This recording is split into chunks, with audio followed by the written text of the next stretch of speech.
basketball bracket. It is now March Madness.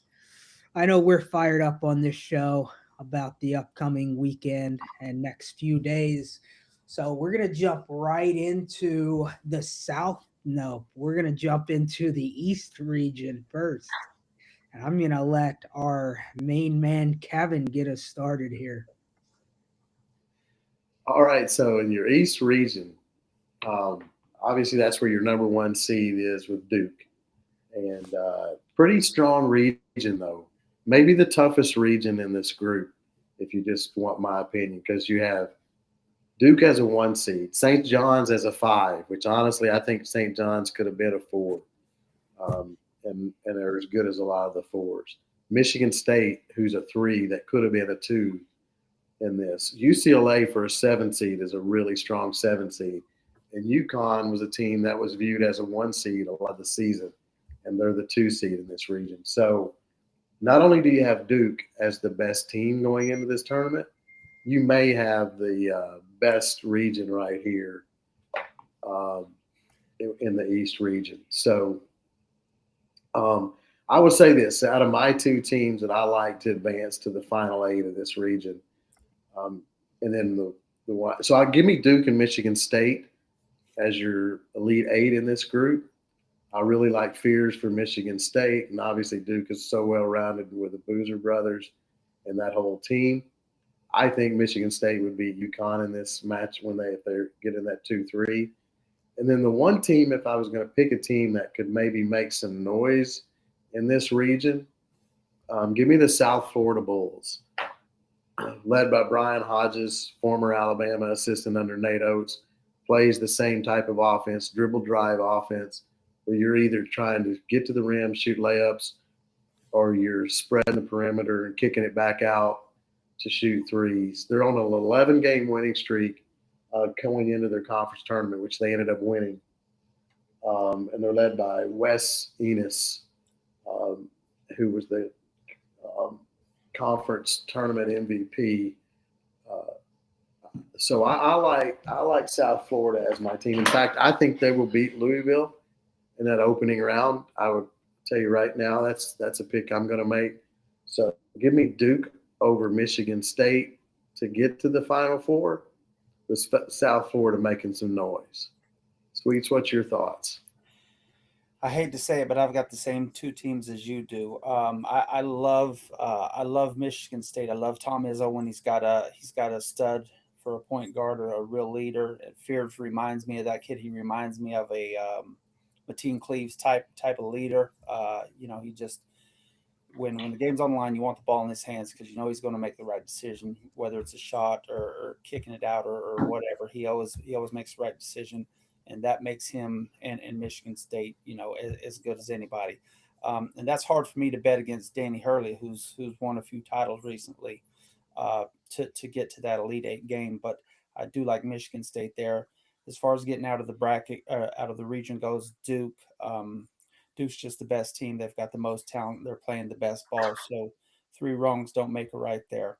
As far as a lower seed, I like Northern Iowa. Northern Iowa is an effective team. They can lock you down on defense. I just hate that St. John's matchup for them because I think St. John's is a better team than Kansas. I think they'll beat Kansas if that matchup ends up happening. St. John's is really good. I think they've only lost one game since the turn of the year. So they've been playing some fantastic ball. Lost a few games early in non-conference play, but since conference fired up, they've been fantastic. So give me Duke out of the region. Michigan State is the team they beat. Uh, don't be surprised if St. John's or Northern Iowa show up and make a little noise. DMAC? Yeah, I have the same two teams as you guys, Duke and Michigan State. I think Duke is the team that ultimately advances. I am going to give a shout out to Siena, though. GMAC, former Syracuse champion, in his second year at Siena, leads them to the tournament. So shout out to him. I like this South Florida team a lot too. Man, I would not count out the Baptist out of Cal. Cal Baptist could make a little bit of noise. they get things going, and Kansas is a little sluggish to start. So that would be, not to take the same team as you guys here. Yeah, Cal Baptist is my sleeper or bracket buster in this region. So over to the West region, Kevin, who do you have here? So I really like Arizona out of this region. I think they've played good basketball all except for 1 week. They've had 2 losses on the year, and they lost those both in the same week at Lawrence, and then at home they lost to Texas Tech. Won the Big 12 outright, won the Big 12 tournament. Big 12 is a very good basketball league. So I like Arizona. If I was going to pick, so they're the 1 seed, Arkansas is the 4 seed. I think your best game in this tournament might be Arkansas and Arizona simply because of ACUF. And they're going to play in the Sweet 16. If they play each other, that is must watch TV. And Arizona has 3 really good freshmen, and ACUF may be the best in the country with Arkansas. So, and again, he's going to go for 30 if they play. That'll be an up-tempo game, and he's just really good. So that's a game right there I would say I would want to watch. The team that I would put in the final 8 with Arizona would probably be Purdue. That being said, don't count out Jay Lucas in Miami to beat Purdue in that second round. They're playing really good. So to me, after you get past Arizona in this bracket, I don't think this is one of your tougher brackets as far as 2, 3. But I think that's where I think you could have some upsets. I think Purdue could get upset early. I think Gonzaga will get upset early. In fact, I think if Gonzaga and BYU play in that second round, I'll give me BYU over Gonzaga and AJ DeBoncha in that group. I think they will take Gonzaga out this year. So I think if you're going to say which region could have several games that could end up in upsets, this is one I think that. I know one Sweets is going to say, so I'll wait and let him say that one. But I think Gonzaga could get upset. I think Purdue could get beat by Miami in this region. Just because I got to make a choice, give me Arizona and Purdue as the last 2, but give me BYU as a team that's going to make some noise. And I'm not going to be surprised if Miami doesn't do something in here too. One last team that I would say that might get an upset in the first round is Kennesaw State. That's a team that's up tempo, and I mentioned South Florida and their head coach. Well, the interesting thing is Kennesaw State's basketball head coach is none other than Antoine Petway, who also coached under Nate Oates and played for Bama. So the 2 teams that I've mentioned that are lower seeds have the Nate Oates factor in them, and both are assistant coaches under him. Petway made the tournament first out of the 2. He went in Saturday. Hodges went in Sunday. So Petway technically was the first Nate Oates assistant to make the NCAA tournament, but he had 2 out of this group. So I guess that's my little spin on it. But again, the best game of the tournament of this group will be Arkansas and Arizona when they play.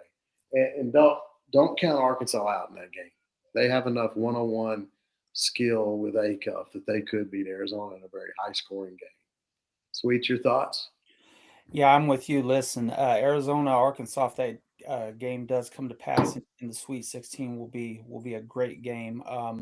And that's why I like Arkansas because ACUF is one of the best one-on-one players in the country. And when you've got that player on your team, surrounded by even nominal talent in college, that one player you can ride them all the way to a championship. So Arkansas could certainly give Arizona all they want there. It wouldn't surprise me if they beat them. I don't think they will. I got Arizona winning the game, but I do like Arkansas having ACUF and having the best player on the court at any given time. The one lower seed I do like out of this, first of all, let me say I live 10 minutes from Kennesaw State. would be fantastic if they could upset Gonzaga. I don't think they will, but there's some good ball over there. My team to watch in this bracket is High Point. High Point won 30 games this year. They average 90 points a game. They've got senior and grad student laden starting lineup, and first guys off the bench. So they're an older group of guys, and these mid majors, or not even mid majors, these lower teams who have senior laden lineups. They're the ones who always seem to spring upsets and get to the Sweet 16 or the Elite Eight when nobody thought they could. So give me High Point over Wisconsin in round one of this bracket. And if they do play Arkansas in the second round, that would be a fun matchup as well. So I got Arizona winning it over Arkansas. High Point is my surprise. DMAC? Yeah, so my surprise team is going to be Utah State over Villanova. 8-9 matchup.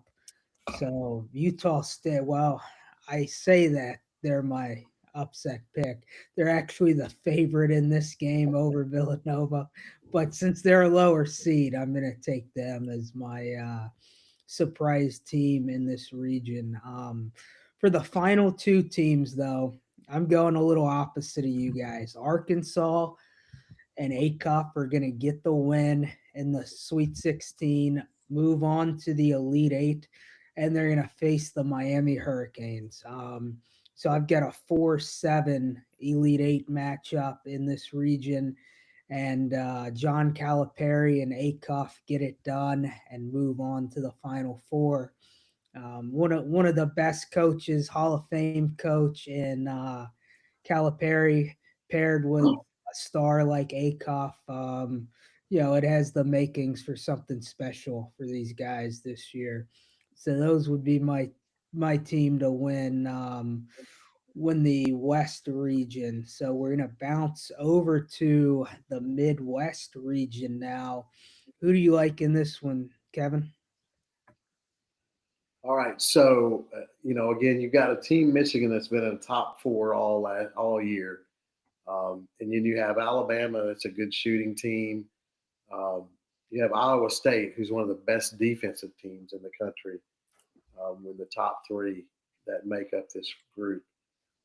Michigan's tall, got a good front line, very strong there. If I was going to tell you, I think the East is the toughest. I think this is your weakest group right here, in my opinion. You've got, like I said, Michigan, who I think I think they're beatable. Purdue beat them in the Big Ten tournament.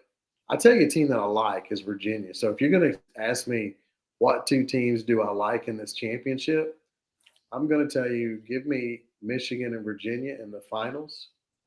And I'm gonna go Virginia with an upset here to go to the Final Four. And then when it comes to teams that I think could and will, so again, I'll tell you, I'm taking in another 5-12 matchup. Give me Akron over Texas Tech. They're a very experienced team. John Groce has been a coach in the tournament before. They're led by Tavari Johnson. He averages 20 points a game, and they're a very good defensive team. So Tech's been banged up. When they first had those injuries, they played well and got a couple upsets, but the last 4 games has been kind of reality to where they've played. They've been very competitive, but I think with the injuries that they have with their frontline player, the best player in the Big 12, out, I think you got to go Akron over them.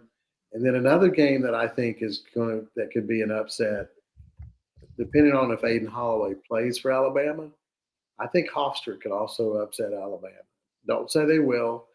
And then finally, let me also throw in there too another good defensive team that I think might upset a team, and I think that Santa Clara might also beat Kentucky. So again, I think this is your weakest bracket, which to me, again, kind of like the previous bracket, I think you've got a lot of chance for some upsets in this bracket just because you don't have a lot of deep teams. Give me Virginia over Michigan. Look for upsets between Akron, Hofstra, and Santa Clara. Sweet, your thoughts? Okay, yeah, I agree with you. I'm not the biggest Michigan fan. Their front line is enormous though. With Mara's like what 7'3", 7'4". So they're big across the front line. Very imposing guy. I think they're the number one team defensively in the nation. But I also don't, I'm not that sold on Duke. Purdue had their way with them.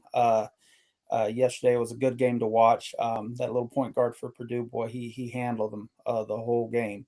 Coming out of this bracket, I like it to. I think Michigan will be in the Elite Eight, and I think they'll face Iowa State. And I like Iowa State to upset Michigan. I think it will be an upset, and I like Iowa State to get them. I think Iowa State, if they get hot, they'll outshoot them, and I think that they can clamp down defensively too. Michigan's a good defensive team, but Iowa State is as well. So those are my two Elite Eight teams, and I've got Iowa State going to the Final Four. As far as a sleeper pick goes, give me Akron. Akron's won, I think, 19 out of their last 20, I believe it is. They're playing really well. Texas Tech is missing, J.J. Toppin, who was averaging 22 points, 11 boards a game. So that's going to be a lot to overcome. So that's my sleeper pick, noisemaker there. DMAC?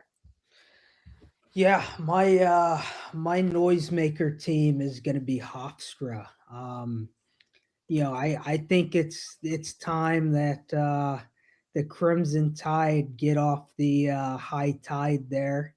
So I like Hofstra here. But for the championship, or well, for the Elite Eight pairing, I've got Michigan, Virginia, and I've got Michigan advancing to the Final Four. One game though that I do am really excited about is this SMU Miami of Ohio play-in game for this region. Miami of Ohio had a phenomenal season, only lost one game.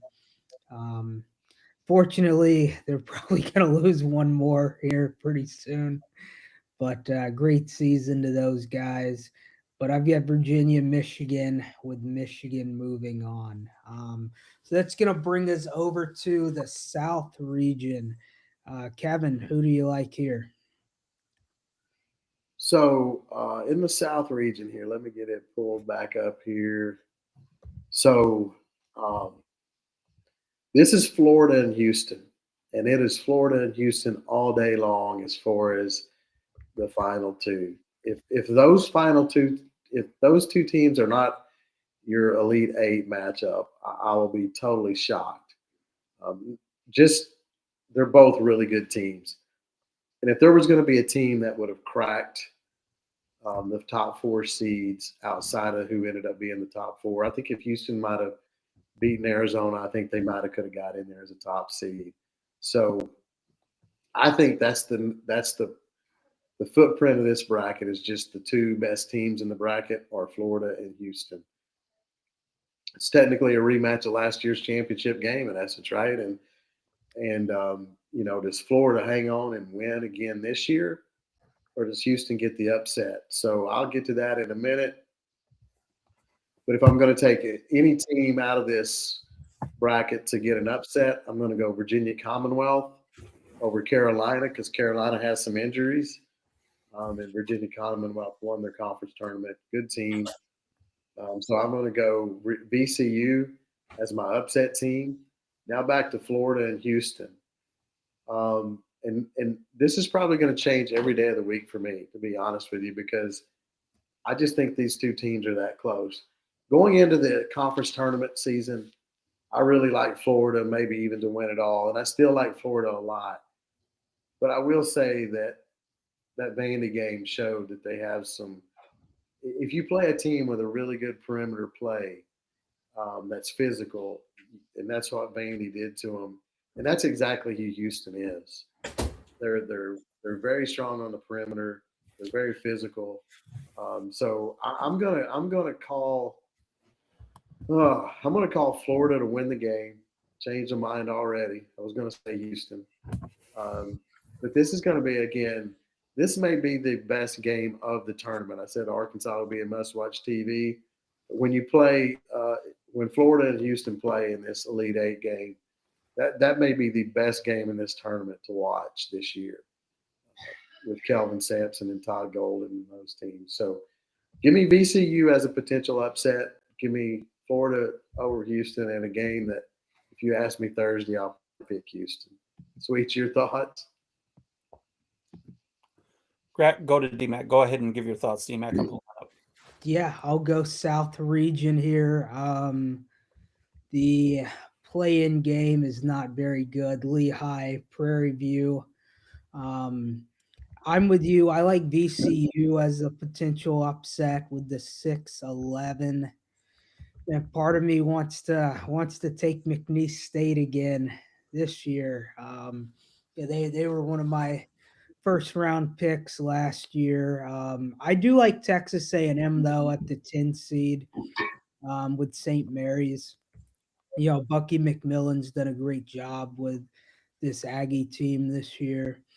I'm with you on the final for the Elite Eight here, Florida, Houston.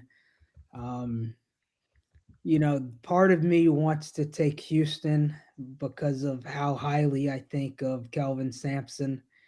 For tonight, I'm going with you though. I'm going to take Florida in this one, just with how dominant they've looked. You know, the last month. So Florida would be my pick to win, but keep an eye on VCU, Texas A&M, and McNeese State here out of this. What's your thoughts though? You mentioned that St. Mary's Texas A&M game. Again, if you want to talk about must-watch TV in a first-round game, you got a team that loves to play in the 50s, maybe barely scratch into the 60s. And in St. Mary's, their defensive team that, you know, they're going to possess the ball for 25 seconds every time against the team that's going to go up and down and let it fly. You know, that's an interesting thing to me. Which will is going to win in that game? Can A&M get it to an up-tempo game? You know, can they hit some threes to speed them up? Or St. Mary's going to tighten that thing down? That's going to be a really interesting contrast because you could not have two more opposite styles than those two teams. Yeah, if this gets to a 72-plus point game, I love A&M in it. I would agree. But if St. Mary's is able to keep it in that, you know, 64, 66 type range, St. Mary's has the edge. So yeah, that's going to be a great game to watch, and that game is what I think Thursday afternoon or Thursday evening. So, you know, really, they're 7:30. 7:35. So I like the matchups in the South. As far as games that I would want to watch, you know, St. Mary's A&M is one. You know, even Clemson, Iowa, I think will be a good game. UNC, VCU for the upset factor. Vanderbilt, McNeese. Like, I'm more excited about the 7-10 the 5-12 to the 7-10 games or 6-11, I guess. Yeah, those three games more in this region than any other region. And a second round game of Nebraska and Vanderbilt would be a really entertaining game too. The way that both those teams play, very perimeter oriented teams that space the floor very good and get good shots and shoot the ball well. That'll be a very entertaining game if those two teams play, and I think they likely will. And both those teams got to win them first games to get to that matchup, though. And I don't know that either of them win those games because I really like Troy. And I think they sneak by Nebraska. And you know, McNeese isn't the best matchup for Vanderbilt either. So could be a couple of you know, could be a 12-13 game instead of a 4-5 game come this weekend. Should be fun. For my picks in the bracket, I think Florida and Houston are by far the two best teams in the bracket. I don't see anybody upsetting either of those teams, barring an injury or something crazy like that. And I'll go ahead and say the winner of this region will also win the national championship game. I think Florida wins the region, but it wouldn't surprise me at all if Houston did. I do think, again, whoever wins it will end up cutting down the nets on the first Monday in April. So take that to the bank. And for my upset team, again, I'm big on Troy. I think they get by Nebraska, and if they ran into a Vanderbilt or perhaps even a McNeese, they could get by them as well, and you could see them in the Sweet 16 against Florida. So those are my picks. Where do we go next, D-Mac? Yeah, let's go with our national champion pick. Sweets. I know you like the Gators to back to back right now. I So I do. I do. Go ahead. Go ahead. I want to hear your thoughts. Give us your pick first, D-Mac. so I do have Florida playing in the national championship game. I've got well, actually no, I don't. I have them getting beat in the Final Four. I've got a Duke Arkansas national championship right now, with Duke becoming your national champions. Cameron Boozer is, I think, the best player in the country. Best freshman, and there's a lot of good freshmen in the country this year. The way he has just been able to control college basketball this year, and there's a ton of key pieces to this Duke team. But Duke to me right now is the most complete team. So that's who I have winning. Kevin, who do you have? So I have Duke and Arizona in the final. Um, if you want to say like Final Four again, Duke, Arizona, Virginia, and again Florida today, Houston tomorrow, probably out of those two. Uh, I think Duke is the best team. That being said, when I look at the season, if you take 1 week out of the season, Arizona is the best team in the country because that's the. I mean, other than that, you look at the point, the points that they won by. Um, they were pretty decisive most of the season in their wins. So I like Duke to win it all, but I would not be surprised if Arizona did. And again, a Duke Arizona championship game, which is where I'm leaning right now, will be a great game to watch. You will have both teams that go up and down the court, that play smart basketball.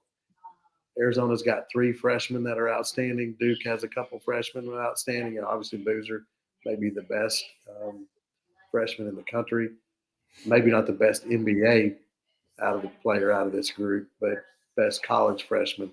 The way that he gets everybody involved and does a lot of little things. So I think you have a lot of factors there that would make that an outstanding matchup. So give me Duke Arizona as the matchup in the championship and Duke as the winner. Sweet, your thoughts? I'm with you guys. I like Duke. I like Duke on one half of the bracket. Boozer's been fantastic. His kids, he's certainly going to be a one and done, which is a shame because it'd be neat to watch him progress and play 3-4 years in college and see, how good he actually became in that instead of rushing off to the NBA. But I'll hop off my soapbox now. Give me Florida again to win it all.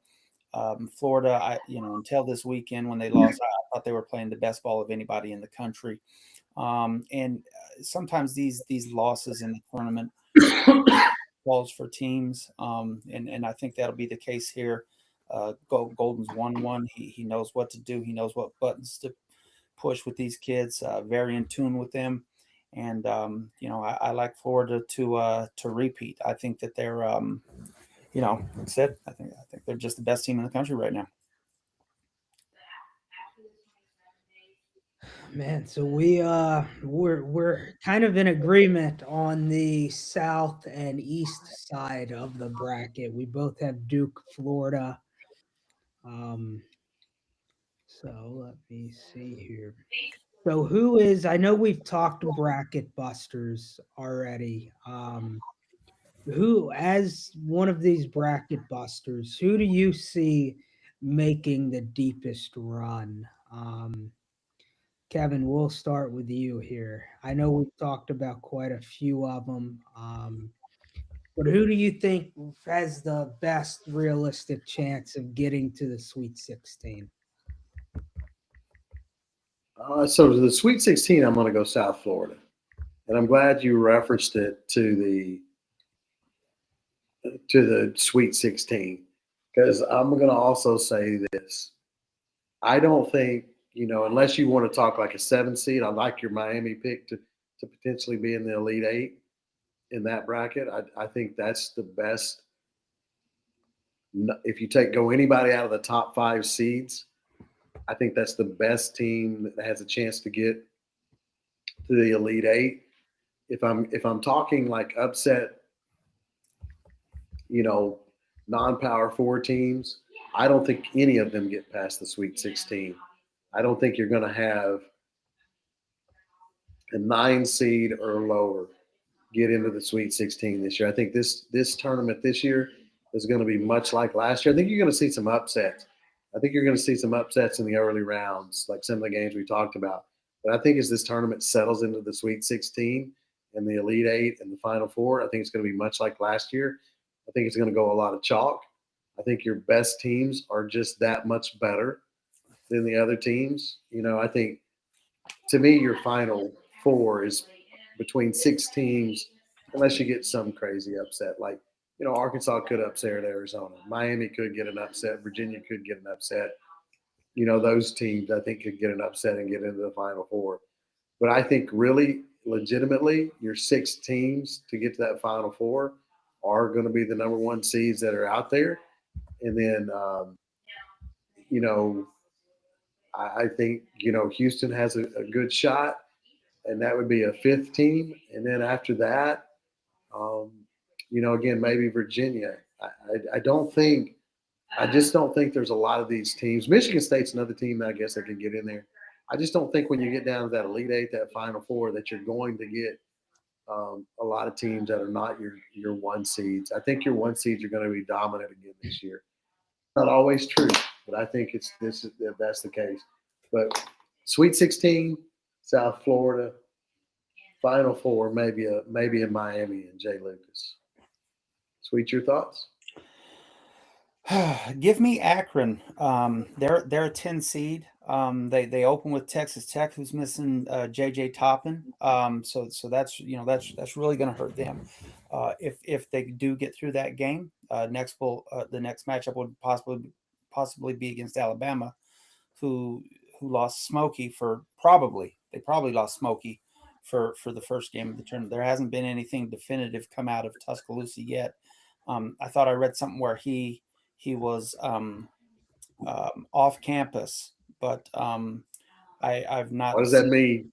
Does that mean that he just packed up and moved across the street, or I'm not sure what that means? But like I said, until they say what he's, I like Akron to, I like 2 possible upsets there certainly. So give me Akron there, DMAC. Yeah, so I have both teams that you mentioned are the 2 I have circled with the best chance for Sweet 16. In a bracket that I filled out, Akron is the team that I have getting there. I love Akron's path more than I like South Florida's path. Michigan State in the round of 32 is, I mean, it's a tough game, but Michigan State's a really good team. If I'm an Akron student, I am going to that game, and I want to be chanting an Afro Man song to the Alabama Crimson Tide if I'm playing them in the round of 32. I like Akron. They're a pick that I have to get into the Sweet 16. Fortunately for them, when they square off against Michigan, I think that's where it ends. But Akron is my team. So yeah, there we go. I mean, we could probably spend an hour just talking about the Alabama Crimson Tide right now. With where do they go from here? I like I said, I don't know. I don't know how they justify,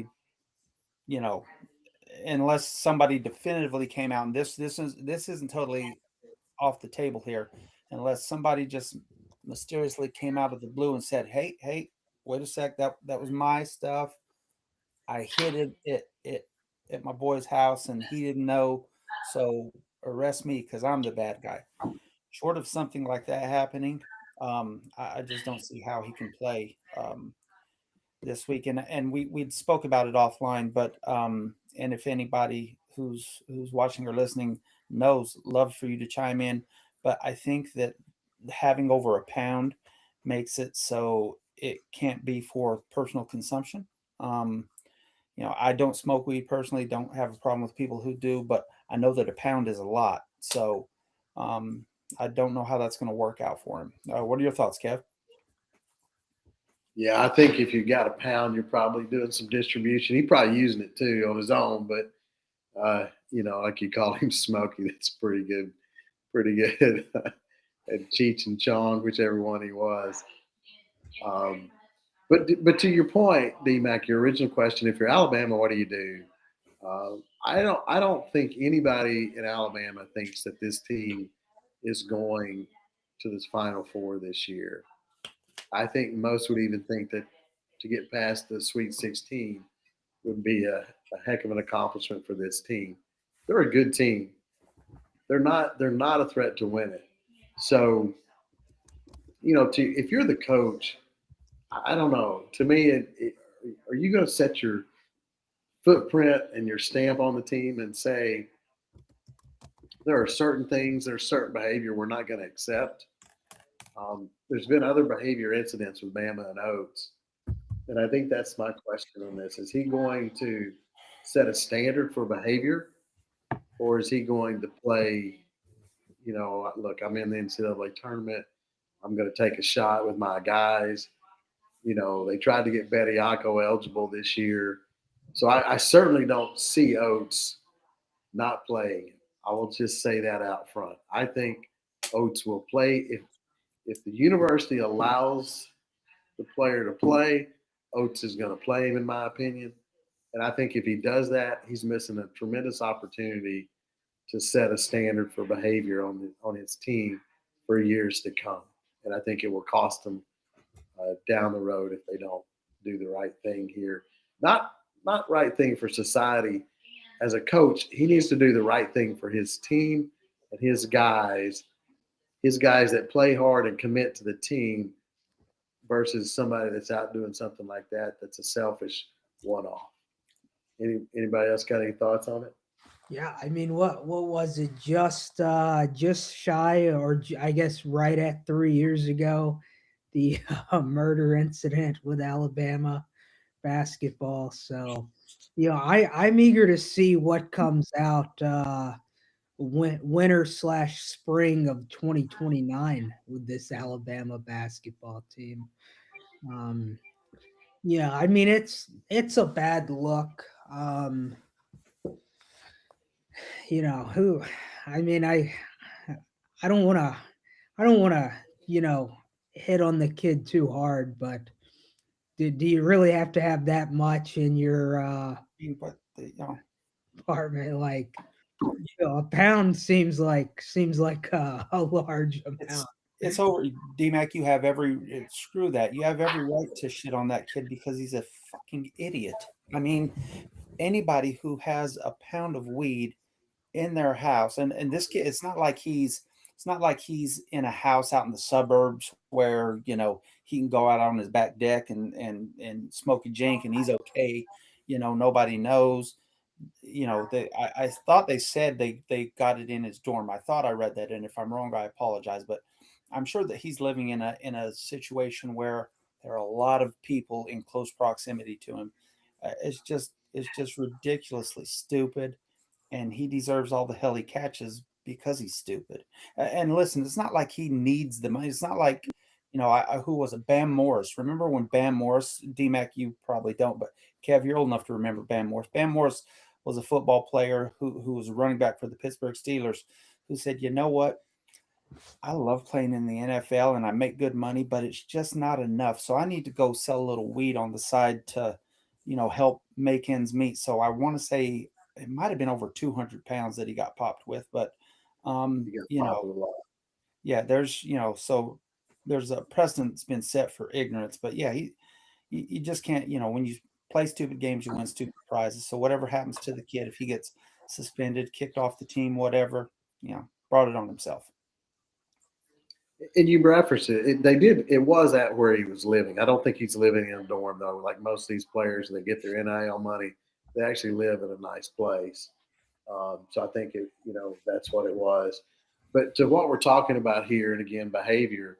You have a chance to set this kid in a better place, to teach him a lesson about life and behavior and consequences.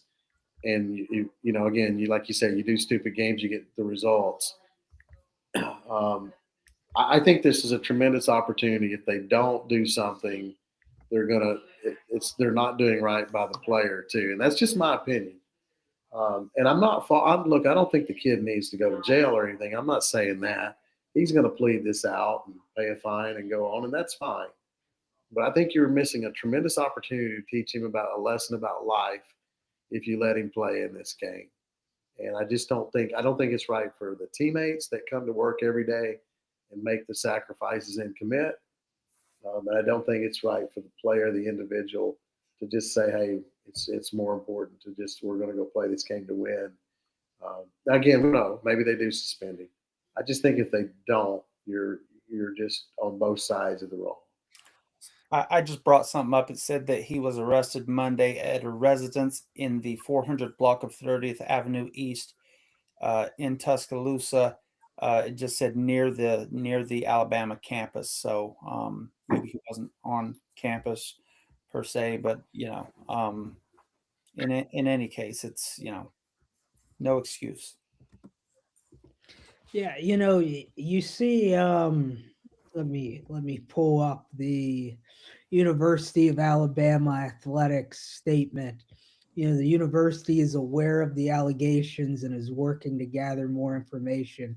The student has been removed from campus pending further investigation by the UA Office of Student Conduct. So, if he plays, does that mean that there's no disciplinary action for any kid who goes to the University of Alabama who's caught with a pound of weed? Because if it gets through the student conduct for a basketball player, it should be anybody just gets to continue. If the chess club captain at Alabama has a pound of weed, does he still get to compete in nationals for chess? Or would they make an example out of a kid like that? Chess club captain's not Yeah, still or anything. busted with a pound of weed. If anything, I mean, they're just a regular student. You don't face any kind of suspension for a semester or anything. That means you're just. I wonder, Kev. I wonder if it's a Nate Oates call, and I don't think it's a Nate Oates call. I think it's an institutional call. God, I'll tell you what. I have a friend of mine. His name's Mike Battle. His dad, Bill, was the AD at Alabama during most of Saban's tenure there. Was played for Bear Bryant, coached at Tennessee and stuff. And God rest his soul. But I wish he's alive to come on here and tell you some of the stories of things that he got to deal with as AD at Alabama. Because you want to talk about a bestseller for a book, that would be one. I think you're right in that it becomes an institutional decision, and I think based on that they may suspend him. We'll see how that comes out, though. I think that'll be very interesting. Will they go there, or will they let that? Go ahead. My favorite thing in this whole thing is I'm reading. It says first degree possession of marijuana and failure to affix a tax stamp. What the hell does that mean? Yeah. So that is if he had it legally, there you can get a tax stamp for goods. Kind of like with transporting cigarettes over state lines, you can get it approved, but that also that's a separate felony charge. I was going to say Yeah, I was going to say, I'm sure that there's a lot more to it than just, that I honestly, this is how stupid I am. I honestly thought it was something like they were saying he wasn't paying tax off the shit that he was selling to people. I had no idea what it meant. So Yeah. So with I also question how did they know to go, I guess, raid his house in a sense. Like I, that's what makes me think this could be a bigger picture issue. I mean, I think it's obvious it was an Auburn fan who set him up. Isn't that Oh, obvious? absolutely. Jesus. I What mean, if what if got my what mind if it was the an cop Auburn fan. what if the cop was an Auburn fan? Ooh, even better. I'm gonna tell you what, if who are they playing in that first round game? Hofstra. Hofstra? Hofstra. Ooh, if the Hofstra coach had it all set up, that's 3D chess right there. And You know, if it works, because there's no guarantee that he's not going to be in uniform, when lineups are announced. yeah, the So if Auburn you go ahead. the Auburn story makes sense. You know, they're still mad that Aiden Holloway left them a couple years ago. They've just been waiting to get back at him. Yeah, he's might be selling to a few kids on the team still. I mean, good dealers are hard to find, I've heard. So get one, you got to keep them. So if you read the Alabama student policy on marijuana, so it claims that they're very tough on marijuana. So if you're caught with it, it's a straight felony. And if it's seen, it has to be reported, yada, yada, yada. You go a little deeper into this, school reporting requirements, there is that. Student discipline, students caught with marijuana face suspension. Straight out says that. And must attend a hearing within 5 school days. So that would mean that he has to attend a hearing before Friday of this week. If you're going to play in the tournament, that means by Wednesday of this week he has to attend a hearing. And then random drug testing and things from that. So, so that there claims that there's some tough policies in that. And if you read their straight school policies, they are pretty strong. Yeah,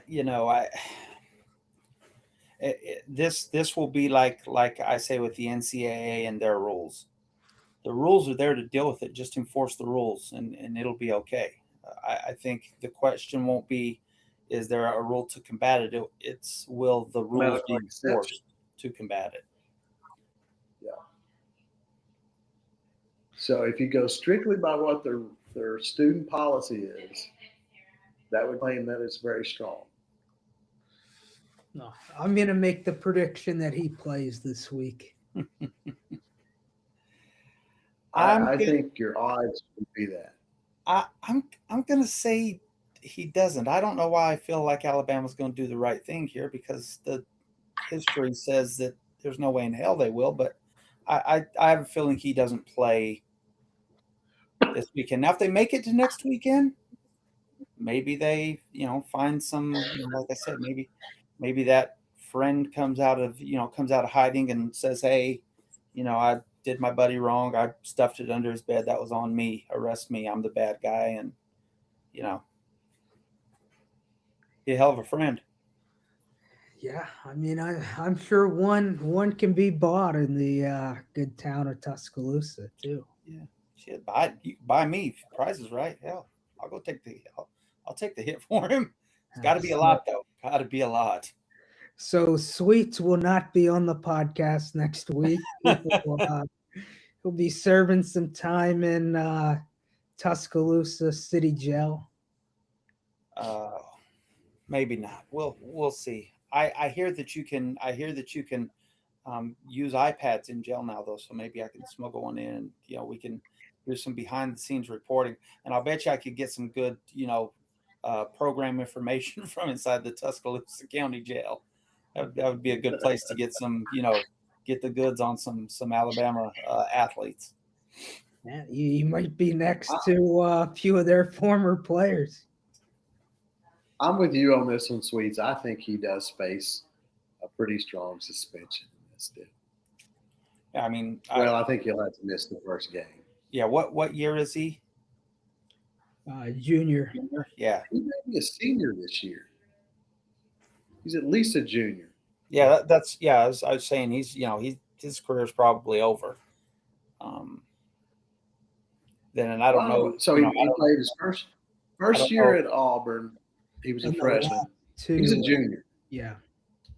He's played 2 at Bama and it was the start of this year. So he's got 1 more year left. He'll be back at Bama next year. They'll suspend him for this, make an example. He'll be back on the team next year.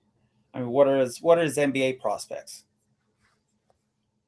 I mean, is he somebody who's going to get drafted, or is he, or is I would say borderline. So he may go overseas at worst for him. He can do it as a career. He just may not be in the NBA. Yeah. Yeah. Very good shooter. He's an outstanding shooter. Size-wise, he's got point guard size. He doesn't necessarily have point guard skills as far as handling the basketball and distributing to others. He can play the point, but the part that he has to Bama's offense is he's a very good three-point shooter.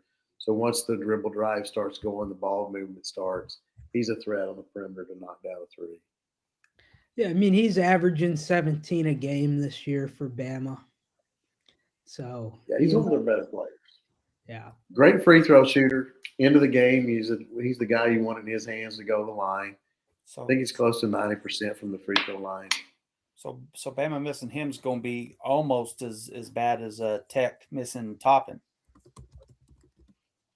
I mean, probably not that bad because Toppin, like I said, 22 and 11 for a college kid is just, I mean, you don't replace that. Well, yeah, and Philon's definitely Bama's best player. So,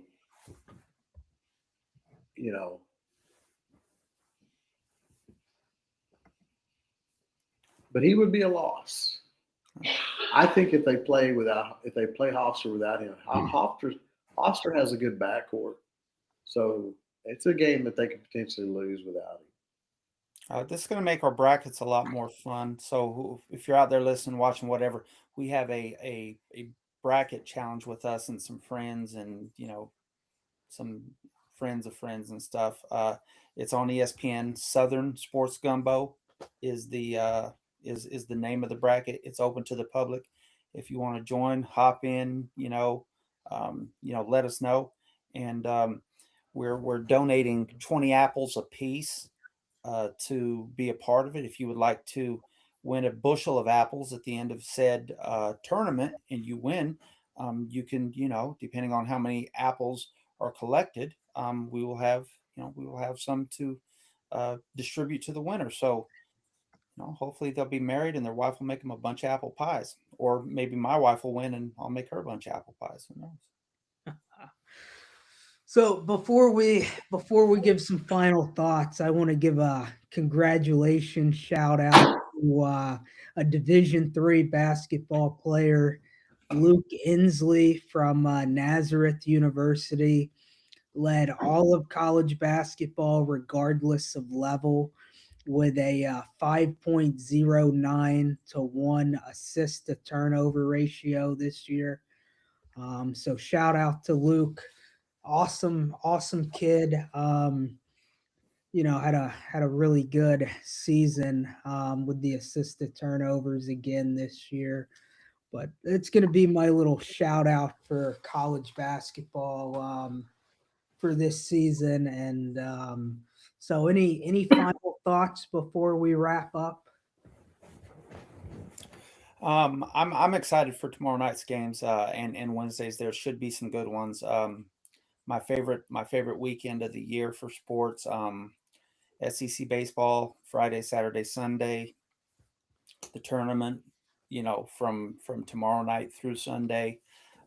This is it. I was fortunate enough a few times back in the day when I lived in Salt Lake City to go to Vegas for the opening weekend and sit in the sports book there, and that is truly that's truly a lot of fun. lot going on. But if you're into that thing and like it, I recommend it for everybody to maybe not even Vegas, Biloxi, if that's more friendly to you, or Reservation Casino. They have a few in North Carolina. Fantastic place to watch basketball. So enjoy it while it's here. Enjoy it while it's here. Kev? Yeah, this is absolutely the best weekend of basketball. Well, just sports in general. March Madness has always been something to me that I used to always say that March is just not a bad. There's nothing that can make March a bad month when you're talking March Madness and hoop. It's the best month out of the year and the best month for sports.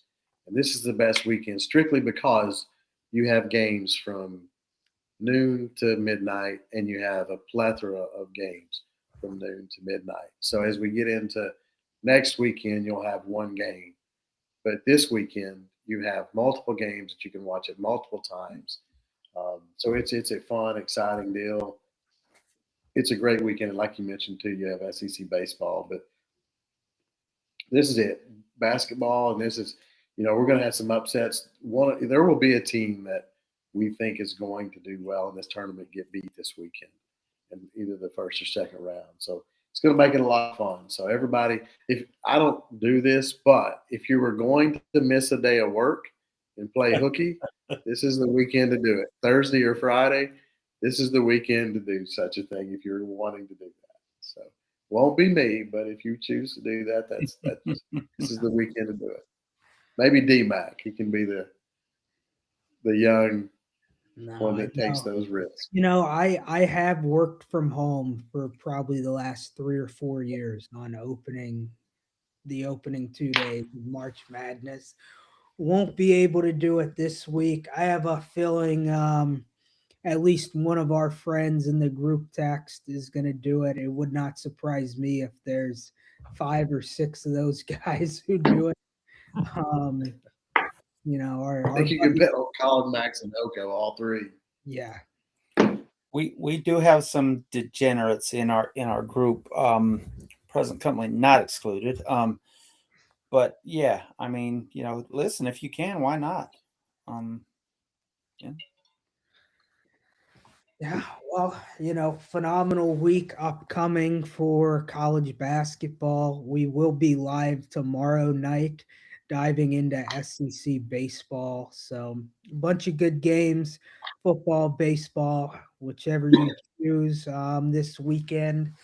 But that is going to be a wrap from Southern Sports Gumbo for tonight. Remember to like, follow, and subscribe.